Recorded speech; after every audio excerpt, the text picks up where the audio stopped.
عليكم ورحمة الله وبركاته.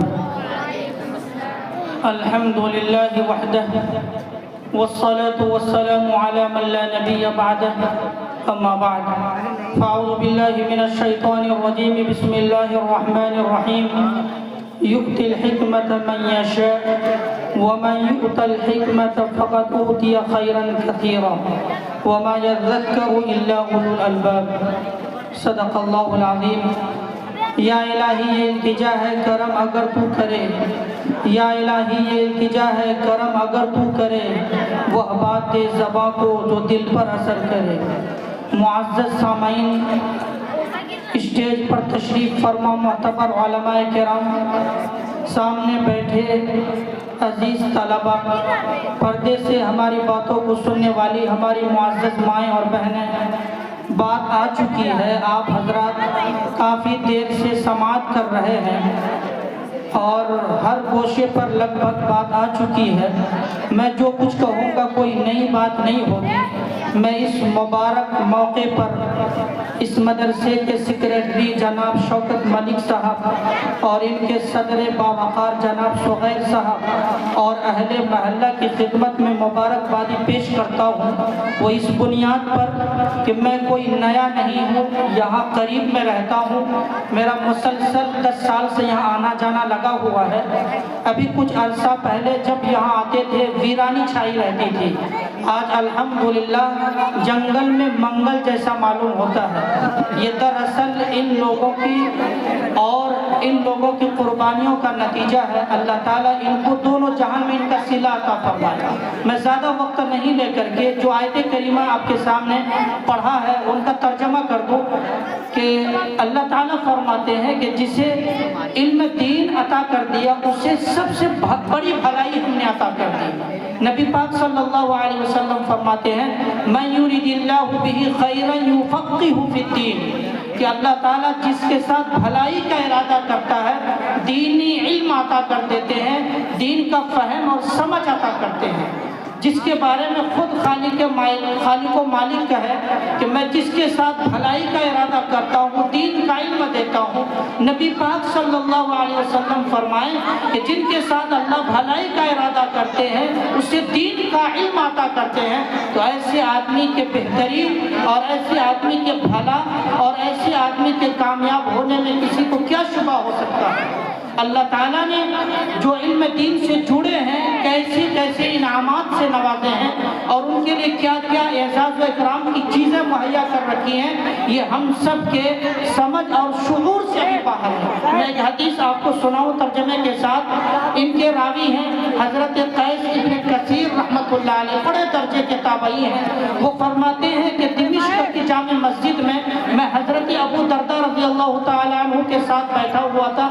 ایک صاحب مدینہ منورہ سے آئے اور آ کر کہنے لگا کہ میں آپ کے پاس صرف حدیث نبوی سننے کے لیے آیا ہوں، آنے کا کوئی اور مقصد نہیں ہے. جب یہ جملہ حضرت ابو درداء رضی اللہ تعالیٰ عنہ نے اس آنے والے شخص سے سنا، امام ترمذی کہتے ہیں کہ اس موقع پر حضرت ابو درداء رضی اللہ تعالیٰ عنہ نے کہا میں تجھے اور حدیث نبی کی بات میں سناؤں گا، ایک حدیث پہلے مجھ سے سن لے.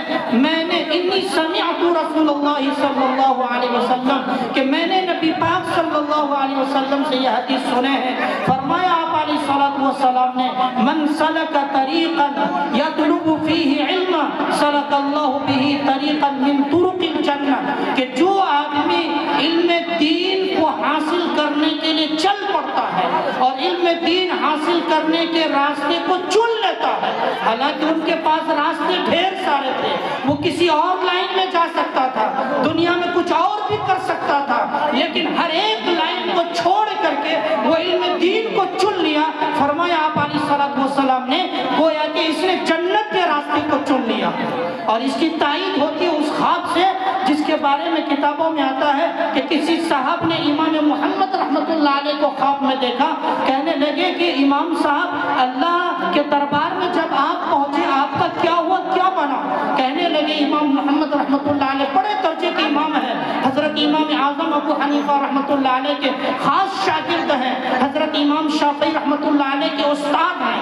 یہ کہتے ہیں کہ جب میں دربار الہی میں پہنچا تو میں ڈر سے کانپنے کہا امام محمد کانپ کیوں رہا ہے، ڈر کیوں رہے ہو؟ کہنے لگے اللہ آپ کے اتنے سارے انعامات ہیں، ان انعامات کے سامنے میں اپنے عمل کو بہت تھوڑا محسوس کر رہا ہوں، اسی وجہ سے ڈر رہا ہوں۔ تو اللہ نے جواب میں کہا کہ محمد ڈرو مت، جسے میں علم دین دیتا ہوں اسے سزا نہیں دیتا ہوں، اگر تجھے سزا دینا ہوتا تو علم دین سے تجھے وابستہ نہیں کرتا۔ فرمایا آپ علیہ السلام نے اگلا جملہ جو حدیث کا ہے وَإِنَّ الْمَلَائِكَةَ تَضَعُ أَجْنِحَتَهَا رِضًا لِطَالِبِ الْعِلْمِ، کہ طالب علم کی خوشنودی کے لیے فرشتے پروں کو بچھا دیتے ہیں۔ اتنے بڑے پروٹوکول دنیا میں کسی کو مل سکتا ہے کہ ان کے لیے کوئی آدمی پلکیں بچھا دے؟ کہنے کے لیے محاورہ تو ہمارے یہاں ہے، آپ تشریف لائیں ہماری پلکیں آپ کے استقبال میں بچھی رہیں گی، لیکن ایسا ہوتا نہیں ہے۔ لیکن حدیث پاک ہمیں بتاتے ہیں کہ یہ طالب علم جب چلتا ہے، ایک ایمان والوں کا ایمان ہونا چاہیے کہ ان کے چلنے کے نیچے فرشتے اپنے پروں کو بچھائے ہوئے ہیں۔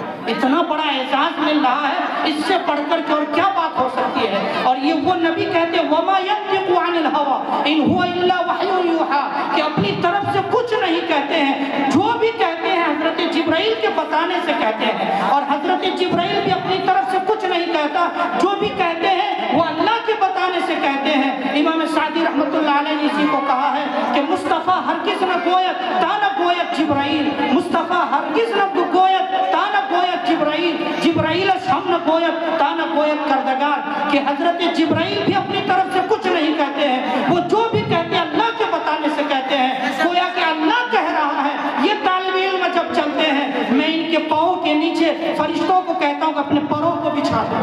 اور اگلا جملہ حدیث کا ہے وَإِنَّ الْعَالِمَ يَسْتَغْفِرُ لَهُ مَنْ فِي السَّمَاوَاتِ وَمَنْ فِي الْأَرْضِ وَالْحِيتَانُ فِي جَوْفِ الْمَاءِ، کہ عالم دین کے لیے، طالب علم کے لیے سارے زمین پر رہنے والے کیڑے مکوڑے اور مخلوق جتنے بھی روئے زمین پر ہیں، وہ جون سی بھی مخلوق ہیں وہ بھی، اور آسمان پر رہنے والے جتنے بھی مخلوق ہیں وہ سب ان کے لیے دعائیں مغفرت کرتے ہیں۔ ایک حدیث میں فرمایا ہمارے نبی نے من احب ان ينظر الى متقاء الله من النار فلينظر الى المتعلمين، کہ کوئی آدمی اگر روئے زمین پر رہتے ہوئے چاہتا ہے کہ میں کسی جنتی بندہ کو دیکھ لوں، فرمایا فلينظر الى المتعلمين، وہ طالب علم کو دیکھ لے۔ فرمایا آپ علیہ السلام نے کہ طالب علم روئے زمین پر چلتا ہے والارض تستغفر له، وہ روئے زمین ان کے لیے دعائیں مغفرت کرتی ہے، وشہدت الملائکۃ له انه متقی، اور فرشتے دعا کرتے ہیں یا اللہ اسے جہنم سے آزاد کر دیجئے۔ اسی وجہ سے آپ علیہ السلام نے فرمایا کہ ان کے لیے روئے زمین کی سب چیزیں دعائیں مغفرت کرتی ہے۔ اور آگے جملہ ہے والحیتان فی جوف الماء، صرف روئے زمین پر خشکی پر رہنے والے مخلوق نہیں بلکہ پانی میں رہنے والے مخلوق یعنی مچھلیاں بھی دعائیں کرتی ہیں یا اللہ اس معصوم بندے کی مغفرت کر دیجئے۔ اور اگلا جملہ حدیث کا ہے وَإِنَّ فَضْلَ الْعَالِمِ عَلَى الْعَابِدِ كَفَضْلِ الْقَمَرِ لَيْلَةَ الْبَدْرِ عَلَى سَائِرِ الْكَوْكَبِ، فرمایا آپ علیہ السلام نے کہ علم حاصل کرنے والے عالم کی فضیلت عبادت کرنے والے پر ایسی ہے جیسے کہ 14ویں رات کے چاند کی فضیلت تمام ستاروں پر ہے۔ ستاروں کی تعداد بہت زیادہ ہے لیکن سب مل کر ایک چاند کی برابری نہیں کر سکتے ہیں۔ یہی بتانا ہے کہ جتنی بھی عبادتیں لوگ کر لیں لیکن علماء کے رتبے کو نہیں پا سکتے، طلباء کے مرتبے کو نہیں پہنچ سکتے۔ اور آخری جملہ جو حدیث کا ہے وہ مجھے اصل سنانا ہے۔ فرمایا آپ علیہ السلام نے ان العلماء ورثۃ الانبیاء، یہ علماء انبیاء علیہ السلام کے وارث ہیں، اس سے بڑی سعادت کی بات نہیں ہو سکتی ہے۔ وَإِنَّ الْعُلَمَاءَ وَإِنَّ الْأَنْبِيَاءَ لَمْ يُوَرِّثُوا دِينَارًا وَلَا دِرْهَمًا، اور انبیاء علیہ السلام زمین و جائیداد کا وارث نہیں، وہ تو علم کا وارث بناتے ہیں، علم میراث میں چھوڑ کر کے جاتے ہیں۔ گویا کہ جو علوم نبوت کو حاصل کر رہے ہیں وہ نبی پاک صلی اللہ علیہ وسلم کے میراث میں سے حصہ لے رہے ہیں، اس سے بڑی اور سعادت کی کیا بات ہو سکتی ہے؟ لہذا ایسی سعادت والی چیز کو ہم اور آپ حاصل کر رہے ہیں، اس کو اپنے لیے سعادت کی بات سمجھیں۔ اس مدرسے کے جو ذمہ دار ہیں وہ زمین کے جتنے مدارس ہیں ان کے جو ذمہ دار ہیں وہ اپنے لیے سعادت کی بات سمجھیے کہ وہ کتنے بڑے کام کر رہے ہیں اور کتنی بڑی قربانیاں دے رہے ہیں۔ لیکن اس موقع پر یہ فضیلت سنا کر جو مجھے عرض کرنے ہیں وہ دو بات ہیں۔ پہلی بات یہ کہ یہ علم جس کو ہم اور آپ حاصل کر رہے ہیں اس کے لیے گناہوں کو چھوڑ دیجیے۔ اتنا بڑا کام کر رہے ہیں اور اتنے بڑے فضیلت کی چیز حاصل کر رہے ہیں، گناہوں کے ساتھ اس کو مت حاصل کیجیے۔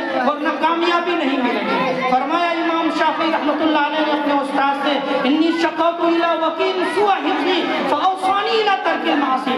میں نے اپنے استاد امام وکیل رحمۃ اللہ علیہ سے کہا کہ میں بھول جاتا ہوں یاد کر کے. فاوصانی الى ترک المعاصی.